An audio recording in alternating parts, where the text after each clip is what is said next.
Are you able to Okay. hear me? Excuse me? Can you hear me? Yes, yes. Okay, cool. So you're able to see me, the setup, is it good? Yeah. I think I got the photos right. Okay, okay. So we want to make sure we're on that this time.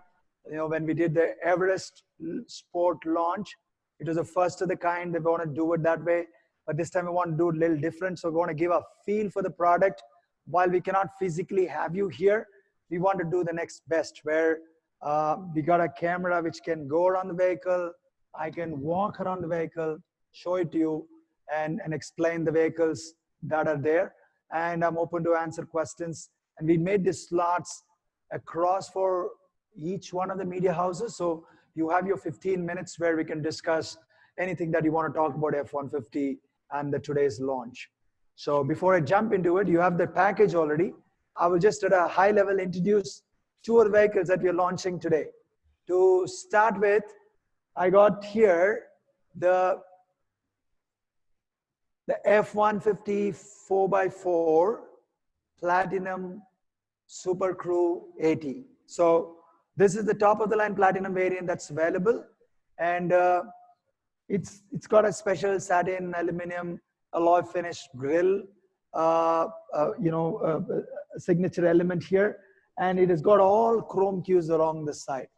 If you look at the mirror scalps or the door handles, or even in the rear, I'll take the rear is a very good part. I just want to show you.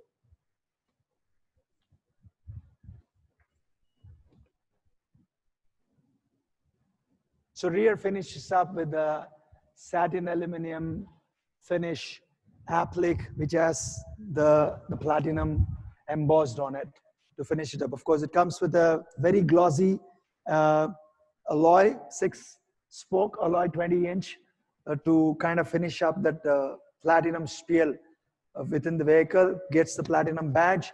The interior is pretty cool with pop-up stepper and 10-way adjusting seat, which also has got a massaging function. And the audio system is complemented with a Sync 3 8-inch touch, which has ability to pair with an Android device or an Apple device. And of course, it has got 10 speakers and a subwoofer from Bang & Olufsen. That's for listening pleasure as you drive. And on my right, I've got the F-150 4x2 Lariat Super Crew 80. The version that we brought for Philippines is the base Lariat plus a sport pack added, which includes a color-coded grille element, which takes the body color, and the same color coding runs across to the mirror scalp and the door handles, etc. It's getting a sport badge in the side. Most important, it has got a 6-spoke 20-inch dark colored machine cut alloy wheel as well. That finishes it up. Both these vehicles are 3.5 liter V6 EcoBoost twin turbo, generating 387 PS power and 637 Newton meter torque. So that's pretty much around the spec. And you got the details of oodles of technology that this vehicle has got already with you. So we'll open up for questions, Vernon. Okay. Was this F-150 supposed to be your main display at the Manila International Auto Show back in April, if it had pushed through? So, are you asking this? Was this in display in the International Motor Show? Which venue? I mean, is the F-150? Was this supposed to be your centerpiece at NIAS? Was it? Yeah, I'm getting my marketing guy saying yes, so it is yes. Yes, okay. You're right. Okay, so now, I'm sure you heard that some of us motoring websites already, presented our guesses as to which version you would launch, and most of us said that you'd probably launch the current, the outgoing version. What do you say to those people who have a concern about you introducing the outgoing version and not the all new one, the incoming 14th generation model? Well, that's a great question, and Vernon, you've been in the industry long enough. You do understand when a global product gets launched and how it gets panned out, distributed worldwide in the process. If you're talking about the reveal of the next generation 2021 model vehicle in the US later this week, yes, that is a vehicle which will go as a 2021 sale vehicle for North America. And as the export markets start getting those vehicles, so it goes with a new model launch planning process, which allows that cadence allows that you are able to engineer the car for your emissions, your local market regulations, etc. So that kind of pans out over time. So technically, a market that goes into the vehicle that goes into lead market to it becoming available to export market gets staggered by few months to a year at the end. And today, as we speak, this product is the global F-150 everywhere in the world, including North America, including the US, till the end of the year. By the end of the year, yes, you're right, the new generation will come in North America, in the US particularly, and then slowly other markets will start getting. So for an export market like Philippines, we will probably be in the about a year after we normally get in the US. That's been our experience because you have to unique engineer, you need to feed the lead market first fully, plant capacity supporting all of that, then you start doing all the businesses. So technically we had about 21-month window for these products before the next one becomes pragmatic available for us in Philippines.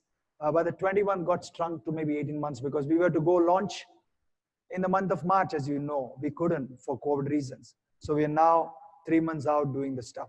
So it's kind of coincident that we're doing it here, and North America will reveal the next gen 2021 model later this week. Okay, my next question, how would you explain your engine choice for the Philippine market? Why the 3.5 liter EcoBoost V6 gasoline? And did you consider the 3 liter Power Stroke turbo diesel V6? So one of the things that was important for Philippines market for us is this actually comes from a prior generation F-150 expectations and aspirations. We wanted a power and performance. That was baseline. We wanted it. We also wanted an engine that's frugal, very responsible environmentally, and also an engine proven for us in this market. So we were careful to choose an engine that can bring in all of that together. For us, that became the 3.5 liter EcoBoost V6. Why EcoBoost? EcoBoost has proven worldwide as a fuel efficient powertrain and also more environmentally responsible. And for us, from a power and performance capability, it is giving 387 PS power and 637 Newton meter torque. So it kind of served that department well.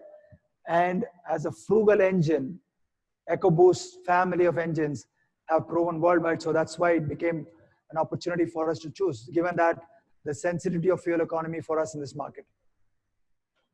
Okay, how would you very quickly, how would you differentiate the Ranger Raptor buyer from your target market for the F-150?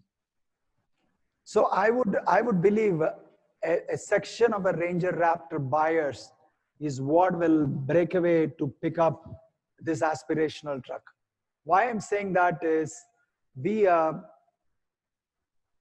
from a Raptor business point of view, the number of Raptors we sell in this market is pretty significant. It kind of outweighs every other market's mixes of Raptors. Some months we sold every alternate Ranger was a Raptor in the Metro Manila location. So that's how strong the Raptor imagery has been because of its emotional derivative capability. So it brought in the right thing, touching the customers and the right emotions to make sure that the aspirations are fully met. And that gave us encouragement to really go and support the expectations in the F-150 space as well. So the F-150 business became into being a fruitful one for us. From a consumer space, I think it's the same lifestyle purchase. A hardworking individual who's arrived in life doesn't want to compromise on what he consumes. He wants the best in everything and wants a good weekend vehicle that can work for him as well as his work vehicle. That also shows, becomes the business card for him as to what he is. In all of that, F-150 kind of delivers all the expectations. So it's a Raptor consumer who is now graduating into a space where F-150 sits.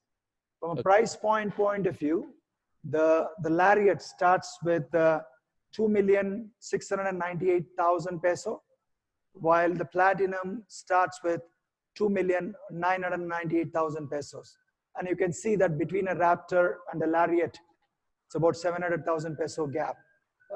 You're right, the Raptor customer would jump because a clever finance plan could really get a Raptor customer to jump to this. So which is okay. We are okay to sell an F-150 to a Raptor customer or a Raptor customer or F-150 customer to a Raptor. So it doesn't matter for us as long as they buy into that emotional space for us. Okay. Last question. I know I'm running out of time. What's your sales projection for the F-150 sales target? So Vernon, I would believe that in a couple of months, we will be able to share with you how it's panning out. I can tell you this, we've got fair amount of vehicle stock on ground to support the sales now through this year, I would say, because the vehicles are arriving in as we speak. So we must be able to serve the expectations of the customer through this year pretty well. And we can share that in a couple of months as to how that pans out, because the launch volume could be different from a steady volume. And more importantly for us, I think Raptor symbolizes the build for tough imagery to the core. And with this, Ford has widest range of trucks available in the Philippines market. We got 15 vehicles running from XLS manual in Ranger to a Platinum 4x4 F-150 vehicle series as well. So that kind of complements the whole segment, straddling every aspects of it and satisfying the needs of every pickup customer within the pickup segment space itself. Okay. Thank you, Uma. I think my time is up. Thank you, Vernon. Thanks for your time. Appreciate it. Have a nice day. Bye-bye. Thank you so much.